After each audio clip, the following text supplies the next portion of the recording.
Nanginginig at natatakot na ba itong mga Duterte supporters, mga tol? Kasi sa araw po na ito, formal na po silang humihingi ng saklolo sa Korte Suprema. Alam niyo po kung ano yung tinutukoy ko? Ito pong si Attorney Israelito Torion ay naghain po ng petition for certiorari. Babasahin ko po yung balita, mga tol, ayon po sa ABS-CBN News.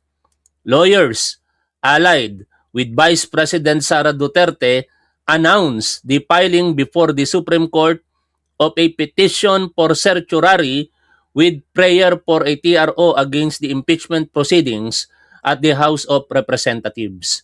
Para mas maunawaan po natin ang binasa ko pong balita, simplehan lamang po natin. Kapag sinabi pong certiorari, ito po ay ayon sa Rules of Court kung saan kine-question po nito ang jurisdiction ng isang tribunal kung ito po ba ay gumagawa ng tama sa kanyang mandato. In this case, kine-question po ng kampo ni Sara Duterte, or I should say, nitong mga supporter niya na mga abogado, kasi meron silang diskarte dito, mga tol, para po hindi lalabas na kahiya-hiya ang depensa. Hindi po nila sinasabing nag-usap sila, ha? No? At ang sabi nga po dito ni atong si Atty. Israelito Torion, wala daw pong alam dito ang depensa at ginagawa daw po nila ito ayon po sa kanilang kagustuhan at wala pong involved na taxpayers' money. Basahin ko pa po, ano? Attorney Torion, who has served as lawyer of the Vice President in recent petitions, clarified that they are filing the petition as taxpayers and not as part of the legal team of Duterte. Kasi pagka legal team ni Duterte ang formal na nag-file, lalabas na talagang kabalbalan, no? Kawalan po ng prinsipyo. Ayon po kay Professor Antonio Contreras, meron po siyang live at replay video na re-reactionan po natin. Maya-maya, kasama rin po yung interview kay Congresswoman Jinky Luistro. Pero maibalik ko lamang po dito sa petition for certiorari po na ito. Sa madaling pangunawa, kine-question na po ngayon ng mga abogadong sumusuporta dito po kay Sara Duterte ang constitutionality ng proceedings na ginagawa po ng Committee on Justice, particular yung quote-unquote mini trial. Pero ilang beses na pong naipaliwanag ang tungkol po dyan. Ganun pa man, ginagamit po nila ang pagkakataon na yan para po humingi ngayon ng tulong dito po sa Korte Suprema. Maraming salamat, Ay Morena, sa iyong patuloy na membership sa ating channel at sa lahat ng mga members and subscriber po natin, pati sa lahat ng mga manonood po natin. Kung kayo po ay hindi Duterte supporter, huwag niyo po sanang kalilimutang mag-like at kung pwede, pakishare niyo na rin po itong ating live streaming. At ito na nga po, mga tol, mukhang ito na po yung formal na paghingi nila ng tulong sa Korte Suprema.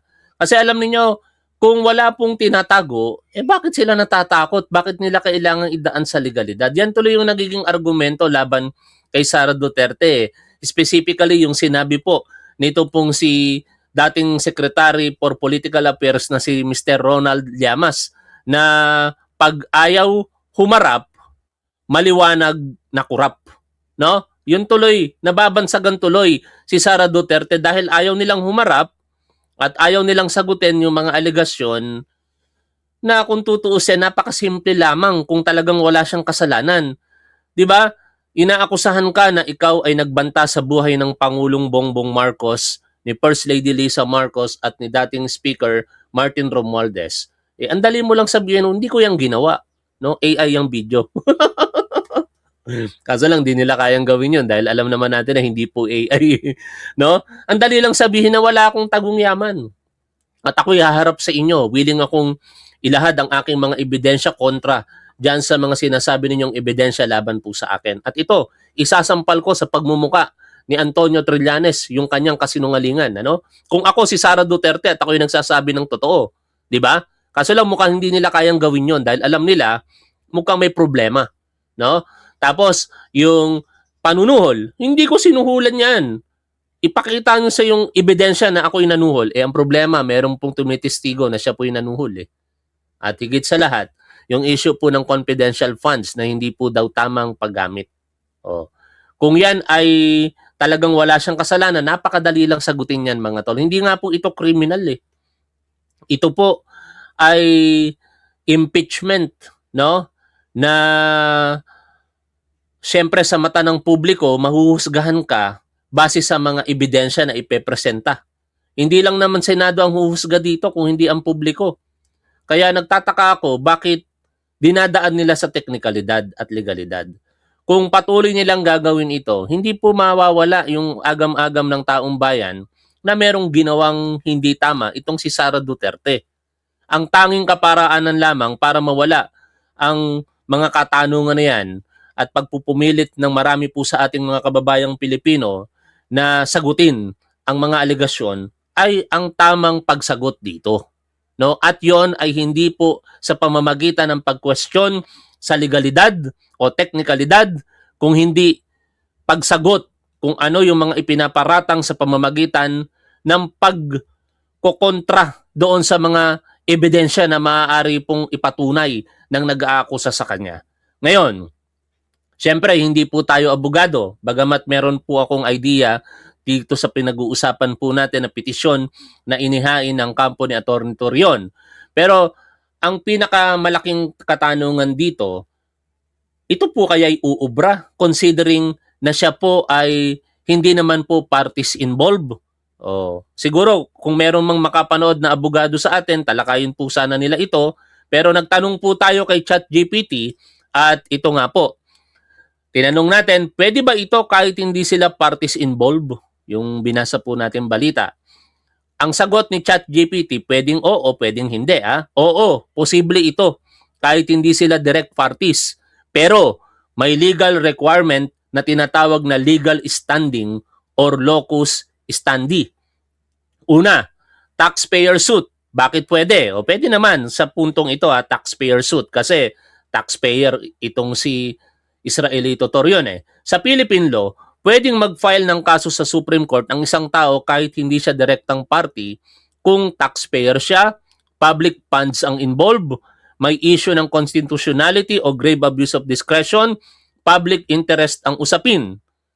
Lahat to papasok except doon sa public funds ang involved. Kasi ang dinidepensahan nila, kinu-question nga, yung di umano paggasta ng public funds. Pero yung ikatlo, may issue sa constitutionality, yun yung kiniklaim nila. At syempre, ito po ay usaping pampubliko. Ito ang tinatawag na taxpayers suit. Dinagamit ito sa mga kaso laban sa government projects. Pero dito na hindi papasok eh.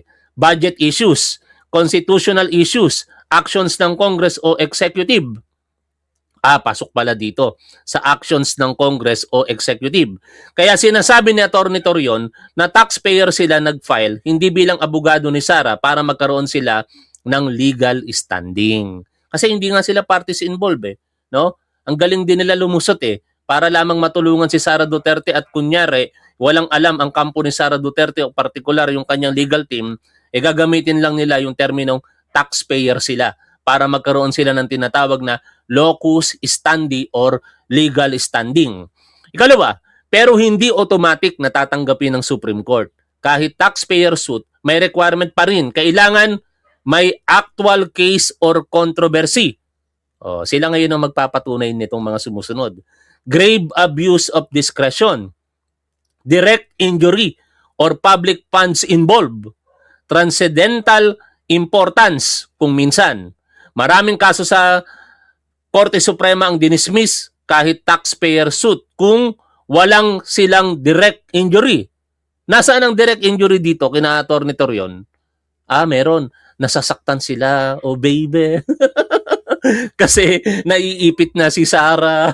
Corny, ano? Anyway, political question.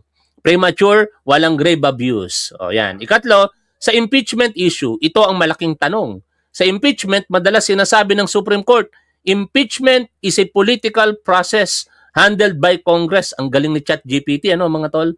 Pero, pwedeng makialam ang Supreme Court kung may violation ng Constitution, grave abuse of discretion, violation of due process, violation ng one-year rule, improper procedure. Yan yung kiniklaim ng kampo ni Sara Duterte. Meron daw pong unconstitutionality. Ibig sabihin, paglabag sa konstitusyon, grave abuse of discretion, saka violation daw po sa due process. Pero lahat po yan, claim lang nila. Iba po yung nakikita natin eh. Na-witness naman po natin kung paano po gumulong ang proseso ng impeachment complaint laban po kay Sara Duterte. At hindi yan mawawala sa aking isipan sapagkat tinututukan po natin ito eh. No? Noong February 2, 2 impeachment complaint po ang ipinail laban kay Sara Duterte. Sinundan po ito noong February 6 at sinundan po ito noong February 18. Gumulong ang proseso, dinala po ito sa Secretary General's Office at nirefer po sa Committee on Justice. Kinalendar muna, syempre, nilagay sa business order at dinala sa Committee on Justice. And on March 2, ito na po yung simula ng pagsunod mismo ng House of Representatives Committee on Justice sa kautusan ng Korte Suprema na nakaalinsunod doon po sa desisyon nila noong July 2025 at January 2026. At dahil po sumusunod ang House of Representatives ngayon, dinetermina na nila yung sufficiency in form sa unang araw, March 2. Pero bago mag-proceed sa determination ng sufficiency in form, kinlarify muna yung mga bagay-bagay partikular yung maaaring maging issue sa 1-year bar rule. Kasi may nag-file po ng February 2, ang linaw-linaw ng desisyon ng Korte Suprema noong July 2025 na pwedeng mag-file after 1 year, that will be on February 6. Pero may nag-file ng February 2. Kaya yung impeachment complaint number 1, sa majority vote ng members ng Committee on Justice, if I'm not mistaken, 39 po ang nakuhang boto po nito against, 22 against 10. Ano po, at no abstention. Ito po ay sinet aside ng committee, meaning binaliwala na po yon for violation of 1-year bar rule. Samantala, yung impeachment complaint number 2, ito naman po ay winidraw ng mga nagpo-propose o ng proponent, no? Sa pangunguna ng apo nito pong si Cory Aquino na si Francisco D. Yung civil society group, winidraw po nila yon. At ang sabi nila, susuportahan na lamang po nila yung ikatlong impeachment complaint na ipinail naman ni na Father Saballa. Sana tama yung pagkakaalala ko, pero sa pangunguna yan, syempre ni Attorney Amando Ligutan. At yung ika-4 na impeachment complaint ay nung pinail nga po ito ni Attorney Nathaniel Cabrera. At yan po yung dinetermina ang sufficiency in form noong March 2, 2026 with a unanimous or wala pa lang nag-object, kaya hindi na kailangan pang pagbotohan. Thereafter, March 3 and March 4, gumulong yung proseso ng determinasyon ng sufficiency in substance. At parehas po yung nadetermina na sufficient in substance with the supermajority votes na 54 against 1. No? At natatangi lamang itong si Bong Suntay na bastos na kongresista ang tumutol, ngunit hindi na po siya nagpakita sa mga sumunod na hearing. Napahiya siguro ng tumutol pabor para po kay Sara Duterte. At noong March 18, 2026, ito naman po yung naging proseso to determine the sufficiency in grounds, no? Dahil nga po sa maaaring kawalan ng pakialaman o walang karespeto nitong kampo ni Sara Duterte, sila po ay nagfile lamang ng ad cautelam reply na sa madaling pangunawa, parang general denial without specific controverting or yung tinatawag na by controverting the evidence o pagkontra doon po sa ebidensya ng mga complainant. Kaya napabilis yung proseso, hindi na po dumaan po doon sa 3 araw supposedly na ibibigay sa kampo naman ng complainant at another 3 days for rejoinder sa kampo ni Sara Duterte. In short mga tol, itong mga binabanggit ko po ay proseso po ito ng pagrespeto ng House of Representatives Committee on Justice sa Korte Suprema at higit sa lahat sa saligang batas. 'Di ba? Tapos palalabasin po nila ngayon na hindi sumusunod sa due process ito pong Committee on Justice, more so yung naging hearing nito pong March 25 na binabansagan po nilang mini trial na hindi naman po mini trial. Kung meron man pong termino na nagamit ang kongresista na si Jinky Luistro sa mini trial, it is not intended doon po sa hearing. Ito po ay para lamang mas maunawaan ng publiko na ang kakaharapin na proseso na ang formal na salitang dapat gamitin ayon po sa rules ay hearing, ay ipinaliwanag sa pamamagitan ng pagtawag ng mini trial kasi mas madali po itong mauunawaan ng taong bayan eh. Pero to be more specific, that hearing is akin to preliminary investigation. Ibig sabihin, ito po ay kahalintulad ng preliminary investigation na ginagawa po sa mga kriminal na kaso, even sa mga administrative and civil cases, no? Na siyempre didinggin ang bawat panig at pagbibigyan ng pagkakataon na ihayag ang kanilang mga ebidensya kontra sa isa't isa. Tapos sasabihin itong kampo ni Sara Duterte, yung partikular na mga abogado na si Attorney Michael Powa and Attorney Sison, tama ba yung apelyido nung abogadang binanggit ko? No, yung nakita natin sa vlog ni Fiscal EJ, question nila na unconstitutional daw yung ginagawa po nitong Committee on Justice dahil po nagsasagawa daw ito ng mini trial na ang dapat magsagawa ng trial ay ang Senado. Hindi tayo tumututol sa punto na ang Senado ang magsasagawa ng trial. Pero ang tinututulan natin, yung kanilang pinalalabas sa harapan ng publiko na ito po ay mini trial. Hindi po ito mini trial.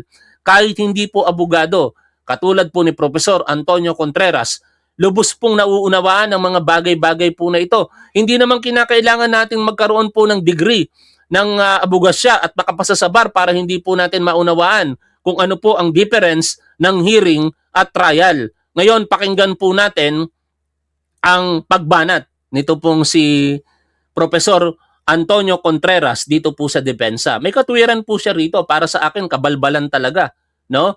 Ako'y umaayon sa mga sinabi niya rito na kabalbalan at kawalan ng prinsipyo ang ginagawa po ng kampo ni Sara Duterte, yung kanyang legal team. Kasi alam naman nila kung ano yung tama at dapat pero binabaluktot po nila. O, reaksyonan po natin ito mga tol. May pag-usapan po natin ngayon itong mga narinig nating mga depensa ng legal team ni Sara Duterte sa impeachment. Kasi di ba update lang, ang Justice Committee ng House of Representatives ay nagsimula ng magkaroon ng pagdinig o hearing na after finding sufficiency in form and sufficiency in substance and sufficiency in grounds, ngayon ay meron namang pagdinig o hearing na siya naman ang magiging basihan para ang Justice Committee ay makapag ng probable cause. At dahil ito ay proseso, kailangan ay naandun yung mga parties. So andun yung complainants na dalawa. Actually marami sila kasi yung isa ay parang grupo, yung kay Father Sabala, at yung isa naman dun sa attorney ay isa lang naman siya. Pero dalawa naman ang endorser nun. Ang endorser ng fourth impeachment complaint ay si Representative Abante at saka si Paulo Ortega ba? If I'm not mistaken. Samantalang si Laila de Lima naman yung endorser ng third complaint. Yung first complaint na basura dahil sa nag-violate ito ng yung 1-year ban. Yun namang pangalawa ay winidraw dahil sinuportan nilang yung third impeachment complaint. Nasa estado na tayo na kailangan na maglabas ng ebidensya, magpatawag ng mga witnesses na pwedeng kausapin ng House. So balik ito, nagdadrama na naman ng team ni Sara Duterte. Kasi sinasabi nila, naniniwala ba kayo mga tol na nagdadrama itong team ni Sara Duterte? Ako, naniniwala ako diyan 100% mga tol. No, puro kadramahan ang pinagagagawa ng mga ito. Ang masakit, binabaluktot po nila. Kung tutusin, dapat tamaan itong mga to sa mismong sinasabi ni Sara Duterte na law bender. Di ba? Nagpahayag itong si Sara Duterte na binabali daw po ng mga kongresista ang batas. Mukhang baliktad ang nangyayari, yung kanyang mga abogado ang bumabali sa batas. Hindi sila sasali. Alalahanin nyo, before the finding of sufficiency and grounds, na require ang mga parties na mag-submit ng ng reply, 'di ba? Meron silang response. So, ano yung reply, hindi pala response. May complaint. So, ni-require si Sara Duterte magbigay ng reply. At ang reply nga niya, question niya ang jurisdiction ng House. Na parang sa simula pa lang, sinabi niya na walang binayad ang kanyang due process, etc. etc. Pinoint out niya na hindi pantay ang treatment sa kanya pagdating kay Bongbong Marcos, etc. etc. Marami siyang sinabi, and but to put it bluntly, ang kanyang sagot ay non-answer. Yun ang sinabi ng House Committee on Justice.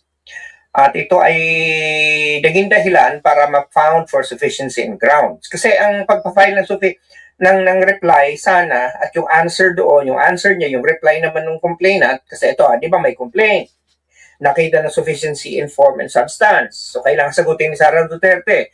Yung sagot niya ay hindi maganda. Hindi naman mismo si Rufus Rodriguez na minsan nung kumakampi sa kanya, ay sinabi hindi ito sagot. So, hindi natuloy ngayon sumagot sa sagot niya yung complainant dahil yun naman talaga dapat. Wala naman daw sinabi. So, ayun na, naging basihan na yun para magkaroon ng sufficiency and grounds.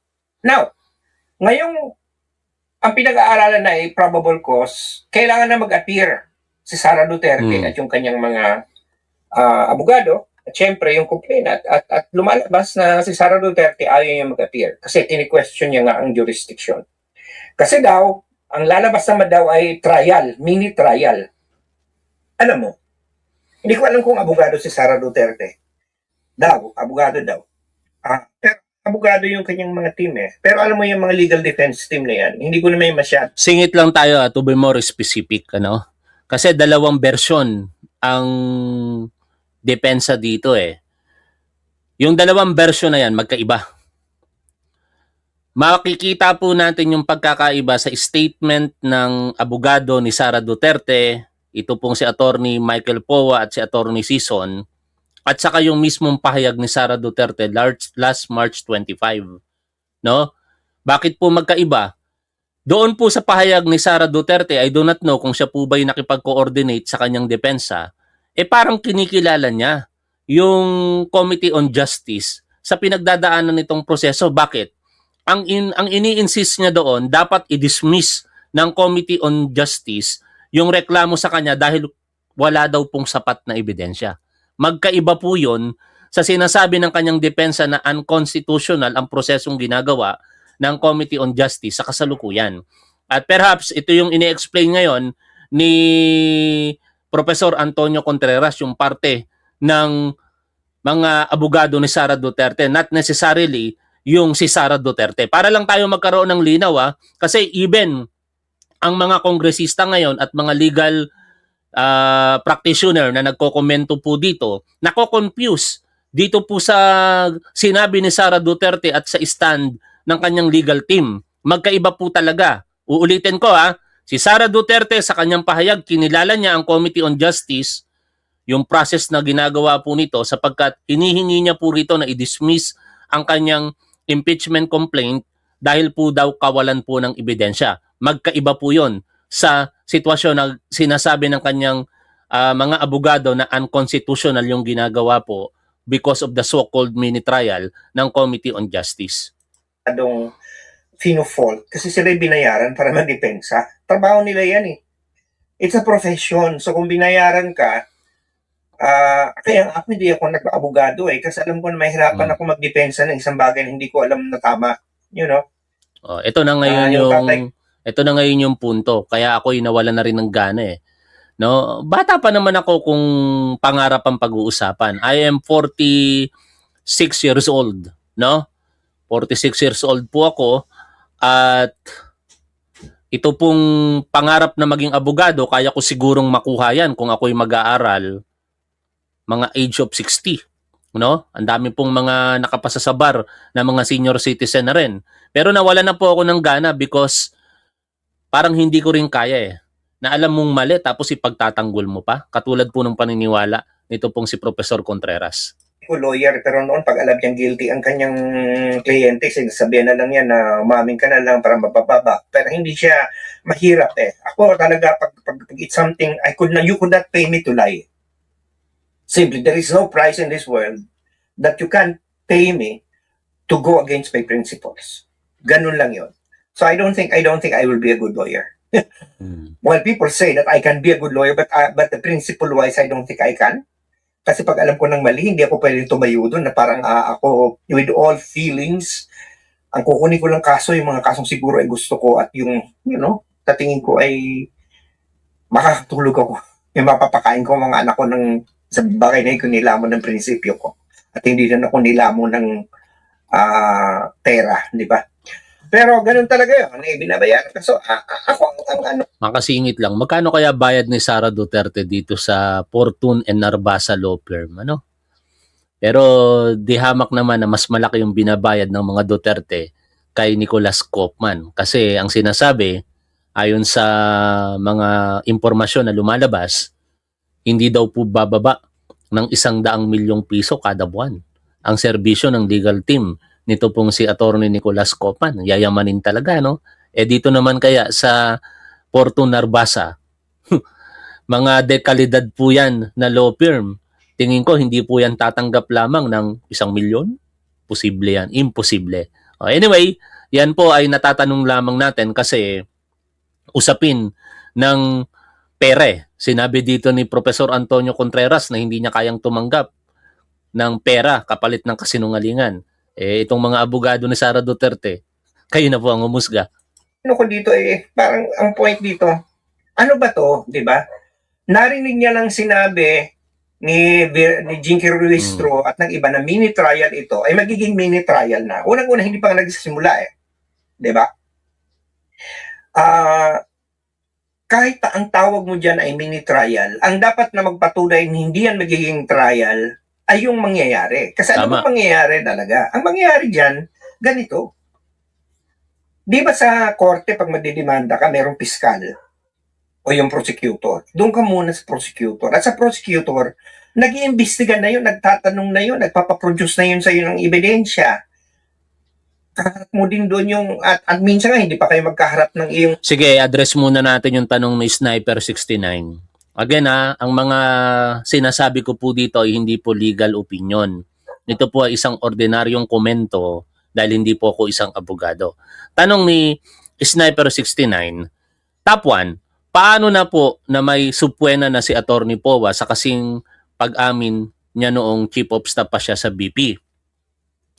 Ang supwena po ay kapangyarihan ng anumang committee sa Congress, whether sa House of Representatives at saka sa Senado, no? At dapat po yan irespeto ng kahit sinong sinusupwena. Kung sinupwena na itong si Attorney Michael Powa, wala siyang magagawa kung hindi tugunan yung supwena. At dito na natin makikita yung layunin ng committee. Kasi ang layunin ng committee, i-clarify yung mga bagay-bagay Kapag ka si Attorney Michael Powa ay nagsalita at i-invoke niya ngayon yung lawyer-client relationship or privilege communication, tingin ko doon na magkakaroon ng problema sa parte niya bilang abogado. Dahil may mga kongresista dyan, pretty sure tayo, na magmo-motion para po i-exclude siya bilang abogado sa kampo ni Sara Duterte kasama si Attorney Raymond Monsayak. Pero kung hindi po nila gagawin na i-invoke yung privilege communications na yan between client and lawyer, tingin ko wala pong magiging problema. And I believe, alam naman niya ni Attorney Michael Powa. In fact, sinabi niya nga tutugon siya sa supwena na maaari pong ipadala sa kanya ng Committee on Justice. Nang nag-akusa sa'yo, di ba? Independent. So hindi ka nakukrosek-sama ng abogado ng nagdemanda sa iyo, dinimanda mo, at hindi ka rin naman yung abogado. In fact, it's just between the parties. So it's a finding of probable cause. 'Di ba? And then saka na pag sinabi ng piskal na may probable cause ito, saka pupunta sa korte. Ganyan din sa impeachment. O sige, kung anong pronunciation, yun na yun. Basta ako, supwena. Kung ano man ang pronunciation, hindi ako masyadong particular kasi ang mahalaga sa akin yung nalalaman ko. At pasensya na kung hindi ko masunod yung tamang pronunciation. Pero alam nyo naman siguro kung ano yung tinutukoy nating supwena. Kasi sa impeachment, kung babasahin ninyo ang konstitusyon, Ang House ang siyang nagsisilbing prosecutor. So therefore, para magawa niya yung trabaho niya na prosecutor siya, para ma-found niya for probable cause, kailangan niya magkaroon ng pag-andindi sa ebidensya. So kailangan niya magkaroon ng hearing. Pero hindi ito trial. Kasi hinahanap lang dito mga ebidensya para makumbinsi mo ang mga miyembro ng Justice Committee na may probable cause. Tama. Ano magiging basihan? Wala namang ibinigay na ebidensya si Sara Duterte. Diba? Wala na siya sinagot. Hindi siya nag-rebut. Wala siyang binigay na counter evidence dun sa reply niya. Puro lang allegation, puro lang sinabi lang niya paano niyo malalaman na ako ay hindi na nagkontrata ako ng pagpapatayin si BBM at ang asawa niyang si Lisa at ang dating speaker. Kung wala naman kayong naipakitang ebidensya na ako may talagang kakontrata, yun na. Pero ang ibig sabihin is a denial. But there is no counter affidavit that gave evidences that will rebut the claim of the complainants.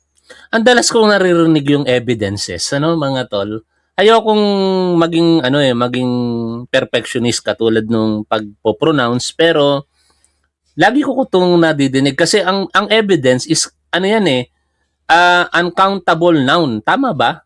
No, yung mas appropriate na gamitin mo ang salitang evidence or all evidence instead na evidences. Kumbaga, parang sa proper context or sa proper term, mas appropriate mong gamitin yung salitang evidence kaysa sa evidences. Anyway, napansin ko lang kasi lagi ko naririnig, even kay Congresswoman Jinky Luistro, madalas niya rin nababanggit yan. Ito, di ba, itanong natin kay ChatGPT, ano ba ang tama? Ano ba ang tama? Evidence or evidences? Tingnan natin ang sagot ni ChatGPT.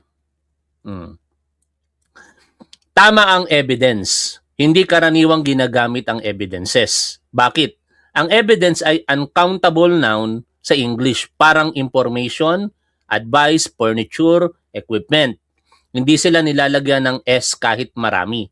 Examples, the evidence is strong. There is evidence against him. The prosecution presented evidence. Many pieces of evidence were presented. Yun napansin ko lang mga tol, pero okay naman tayo sa mga gumagamit ng evidences. Pero tulad nga po noon, I hope sa atin instead na evidences ang gamitin natin, evidence. So anong basis? Siyempre, sa hearing, doon sana yung opportunity na si Sara Duterte magbibigay ng mga ebidensya.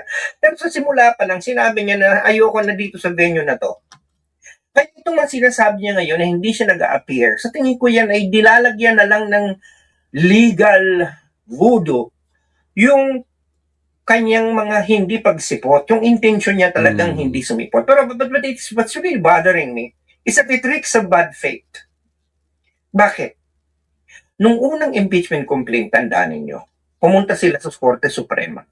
Dahil sabi nila hindi nung nabigyan ng pagkakataon si Sara Duterte na idepensa ang sarili niya. Kasi tandaan nyo, last year, nagkaroon lang ng boto yung more than one-third, pinadala na. Hindi man lamang siya binigyan ng pagkataong sagutin. Diba? Ngayon, yun ay dalawang issue kasi yun. Yung una, yung due process. Pangalawa, yung siya ay within 1 year. Okay? At pareho kung tinatigan siya ng Korte Suprema doon. Yung sa 1 year, sinabi, unconstitutional yung nangyari. And doon nga sa pinagsabihan ng Korte Suprema ang House na gawin nyo, magkaroon kayo ng process, magkaroon kayo ng evidence, magkaroon kayo ng hearing. Doon pa lang sa initiation stage, meron na dapat due process. At kasama sa due process ang hearing. Di ba? Kasama yan sa due process. So ano ngayon ang gagawin ng House? Di ba? Kailangan niyang magkaroon ng hearing. Tapos sasabihin ni Sara Duterte, mini trial na daw ito. Kasi daw, naghihingi na ng mga sampina. Dapat daw nagsasampina lang ngayang Senate. Ay timang. Hindi baga. Parang, teka muna, paano ngayon ang House mag-decide na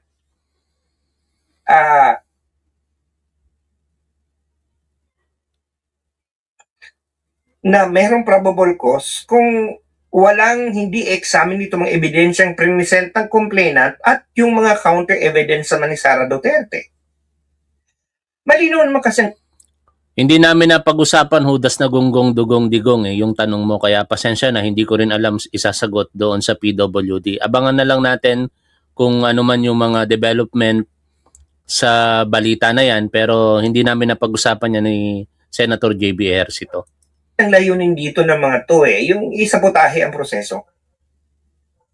Kasi pwede nilang sabihin na, hindi naman kami sumali dyan. Parang China, hindi ba? Hindi kami sumali dyan sa yung sa West Philippines. Hindi yan. Kaya style nga ng mga maka-China, di ba? Anyway, mababanggit dyan sa kabuuan po ng vlog na ito ni Professor Antonio Contreras, nakabalbalan at kawalan po ng prinsipyo ang ginagawa po ng depensa ni Sara Duterte. Tatalo na tayo ngayon sa naging interview dito po kay Congresswoman Jinky Luistro para mas maging maliwanag. Paulit-ulit. Sana maliwanagan talaga even ng mga Duterte supporter dito sa pinag-uusapan po natin na walang mini trial. No? It is akin to preliminary investigation. Ang ultimate objective is to determine probable cause.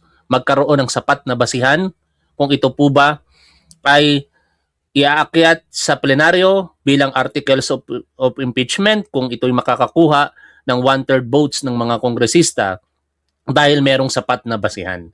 Pakinggan po natin ang interview ni na Arnold Clavio dito po kay Congresswoman Jinky Luistro. Panahin po namin si Atty. Michael Powa, tagapagsalita ng Office of the Vice President sa kasong impeachment. Sinasabi niya po na baka dumulog sila, yung possibility na dudulog sila sa Korte Suprema para questionin yung proceedings ngayon ng Justice Committee dahil ang trial daw ay solong kapangyarihan ng Senado. Kaya natanong namin, ano ba pagkakaiba ng hearing tsaka mini trial, Congresswoman? Again, the reason kung bakit nagamit ang salitang mini trial, no? It was my intention to make it understandable upang higit na maunawaan ng sambayan ng Pilipino. Remember, ang tumatak sa isip ng mga tao ay yung mga napapanood nilang impeachment trial sa Senado. That includes yung naging trial kay former President Joseph Estrada, former Chief Justice Corona, no? Ito yung tumatak sa isip ng mga tao. So just for them to understand what is happening or what will happen in the Justice Committee, compare with what is happening in the Senate, nagamit yung word na mini trial. But that was to mean ito yung maliit na proceeding kumpara sa pagdinig na ginagawa doon sa Senado. Nonetheless, the intention was only to explain ito yung maliit na proceeding where magkakaroon ng presentation ng evidence, both the complainant and the respondent, para mag-guide ang justice members in the determination of probable cause. No? And having said that, ito ang napakalaking pagkakaiba ng proceeding before the Senate, we call trial, at proceeding before the Justice Committee, which we call clarificatory hearing or hearing proper, quote-unquote, sapagkat ito yung saktong ginamit na terminology dun sa ating rules, no? Hindi sumobra sa kapangyarihan ng Justice Committee na binabanggit ni Atty. Powa. No. As a matter of fact, we are following the rules of impeachment by the letter. No? Sabi ni Ay Morena, tapuan tanong lang, kapag wrong spelling at wrong grammar, wag na lang mag-comment. Anyway, hindi ako masyadong particular dyan sa mga bagay-bagay na yan. Maliban kung written report po, Pero kung ganito po tayo ka-informal, nagtatype po tayo sa chat, nagko-comment po tayo, even ako nga, pagka nagpo-post po ako ng mga title, description, nagkakamali ako sa mga spelling, even sa grammar. Wala pong problema sa akin yan. Pero, wag natin gagawin yan kapag nasa formal setting po tayo. Halimbawa, tayo po'y nagsasubmit ng report. Tayo po'y gumagawa ng speech. Tayo po'y nagsusumite ng kung ano mga formal documents. Hindi po dapat tayo magkakamali doon. Kasi meron po tayong tinatawag na proofreading at saka editing. No? Doon mahigpit po ako. Pero dito, okay lang yan. Kahit magkamali-mali po kayo dyan ng grammar, kahit magkamali-mali po kayo ng spelling, wala pong problema sa atin yan. Even ako nga, kahit mali ang pronunciation, okay lang sa akin eh. Except, kapag ka nasa formal proceedings po tayo. No? Dapat mas maging technical tayo sa bagay na yon. Alangan naman i-proofread pa natin dito. No? Anyways, nasa sa inyo yan, kung kasi marami tayong mga kababayan, mga tol, na actually hindi naman ganoong kataas ang tinapos sa pag-aaral. Marami po tayong mga manonood na hindi po nakapagtapos ng pag-aaral. Marami po tayong mga manonood na kahit nakapagtapos ng pag-aaral, hindi po nakapag-practice. Siyempre, pag hindi mo napapractice yung profession mo, maaaring makalimutan mo. Kaya maaaring makapag-commit ng mistake. Kaya wag tayo masyadong maging perfectionist. Pero kung gusto nyo, wala rin problema dahil maganda rin standard yan na sa sarili natin ina-apply po natin yung pagiging perfectionist. O tuloy po tayo dito mga tol. Kung anong nakasaad mismo doon sa rules of impeachment ng Kongreso, yun ang ating sinusundan. And of course, itong sinasabi namin na hearing proper, no? Hearing proper or clarificatory hearing or determination of probable cause, ito ay nakasaad sa Section 7 ng Rules of Impeachment ng House of Representatives na noon pa man in the past impeachment processes ay ginagamit na. Okay. Okay, I want to point out, Connie and Arnold, Igan, habang or if ever that mini trial was inaccurate for the purpose of describing the proceeding before the Justice Committee, Oo. I just want them to understand, you do not judge the proceeding by the name. You do not judge the proceeding by the nomenclature. You do not judge the proceeding by the label. You judge the proceeding by the actions which the Justice Committee take. Yon ang sinasabi kanina ni Professor Contreras. Bakit nagsasalita sila ng mini trial, hindi pa nga nangyayari. At nung mangyari na, wala naman tayong nakitang mini trial. In short, mga tol, dapat itong mga abogado ni Sara Duterte, hinusgahan nila yung proseso doon sa nakita nila.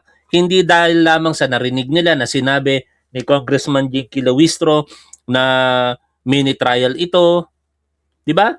Sa bagay, sabi nga rin ni Professor Contreras, understandable yon sa mga abogado kasi binabayaran po sila sa bagay na yon. Ang hindi lang katanggap-tanggap talaga, alam mo namang mali na, tatanggap ka pa rin ng bayad kasi abogado ka. No? Kaya nakakadismaya. Although marami tayong mga kaibigan sa legal profession, kaso lang isa po yan sa mga disappointment eh. Kaya nga ako, lalong-lalo na nung nakaranas ako ng mga pagsubok sa kalusugan ko, grabe ang taas ng pagtingin ko. Nawalan ng ilaw yung aking nalobat. Grabe ang taas ng pagtingin ko sa mga doktor. No? Talagang iniidolo ko ang mga doktor ngayon, hinahangaan ko sila ng lubos kumpara sa mga abogado. I'm sorry, kasi nakita ko yung difference eh. Napakarangal talaga ng trabahong doktor at marangal din naman ang trabahong abogado. Kaso lang, kapag alam mo nang nagsisinungaling ka, alang-alang sa pera, ang tanong, karangalan pa ba yan? O, tuloy po tayo sa pakikinig po dito. Comply with the hearing proper required under Section 7 of the Rules of Impeachment. What is important? Dito sa Justice Committee, probable cause lang ang ating hinahanap. And by probable cause, it means justification to be able to proceed to trial. Okay. No? Ayos, oo. Samantalang ang nangyayari sa Senado, trial, Mamaya, Dang, ituro natin sa iyo pagkatapos ng talakayan natin, huwag kang aalis. the purpose of which is to determine the guilt or the innocence of the respondent, in which case, if found guilty, magkakaroon ng imposition of penalty, which are removal and perpetual disqualification to hold any public Ayun, office. malinaw. Kumbaga sa regular court Oo. proceedings, kayo sa piskal Tama. That's Tama ba? correct, Igan. Oo. That's correct. So, Tayo yung fiscal at sila yung mga judges. Judge. yan, Okay. tama. At least malinaw na ho. Ano, ito lang Mhm. ang isa pa hong Sa gusto atin, natin. malinaw sa atin. O, gusto nating mas linawin pa. Sa mga Duterte supporter, hindi po malinaw. Kasi sabi nga, yung dun sa presentation of evidence, ma'am, ididetalya na ba doon? Lahat po, halimbawa, yung bank records, yung details ba nun, mababanggit na po sa Justice Committee? Or titignan nyo lang kung ito ho ay authentic or kaya ito ho ba ay may basihan? Well, the accurate terminology, Connie, is this is a clarificatory hearing. Mm. No? Okay. Bagaman ang mangyayaring presentation of evidence is not as exhaustive, hindi siya saying exhaustive ng mangyayari sa trial. Mm-mm. Dito, binibigyan natin ng pagkakataon ng justice members who are acting as investigators to clarify matters Mm-mm. which are in the impeachment complaint or the evidence which are being presented, no? So kung may nakikita ang mga justice members na malalabong aligasyon or gustong may ipa-confirm, Mhm. they can do that because I see. that is the purpose of clarificatory hearing. Mhm. But of course, this is not as full-blown as the trial that will happen in the Senate. Mhm. Again, maaalala nyo, ang first impeachment complaint na declare unconstitutional by the Supreme Court. Why? The substance of the decision is we violated the due process sapagkat hindi nagkaroon ng pag-aaral ng ebidensya. Oo, No? oo, oo. And in the original decision of the Supreme Court, inuphold ang Section 7 ng Rules of Impeachment na dapat may hearing proper, Mm. may issuance ng subpoena, may question and answer sa mga witnesses, may presentation ng documents upang mapag-aralan ng mga members ng Justice Committee. Now, Mm. we are complying with these rules. Okay. Now, we are complying with the decision of the Supreme Court. The situation now, Igan and Connie, is noon, nagreklamo sila Mhm. dahil walang hearing proper. Now, we are giving this hearing proper and yet, nagre-reklamo pa rin sila. No? So, to the Filipino people, Pagbigyan natin tong isang Duterte supporter, sabi niya, gusto niyong pababa si Sara dahil takot kayong mabalikan sa mga pinagagagawa niya palibasa rebelde kayo ng bayan. Unang-una, ako'y pulis dati. Hindi ako rebelde ng bayan. Pangalawa, hindi ako natatakot kahit maging presidente si Sara Duterte. Huwag kang tanga. No? Kung yun ang paniniwala ninyo na natatakot kami na maging presidente si Sara, hindi. Pero wag natin kalilimutan na naghahanap tayo ng pananagutan. No? Hindi ako natatakot, nababalikan ako, alam ko naman ang ugali ng mga Duterte, mga mamamatay tao ang mga yan. Natatakot ako sa kinabukasan ng aking mga anak. What if magkaroon tayo ng baliw na presidente? Ayon kay Ramon Tulfo, sira ulo itong si Sara Duterte. Si Ramon Tulfo nagsabi niya na, kaya wag niyong sabihin na ang tatangan niyo talaga eh. Ako pa sasabihin yung rebelde ako, dati akong pulis. Nakipaglaban kami sa rebelde. Mga tatanga-tanga talaga kayo.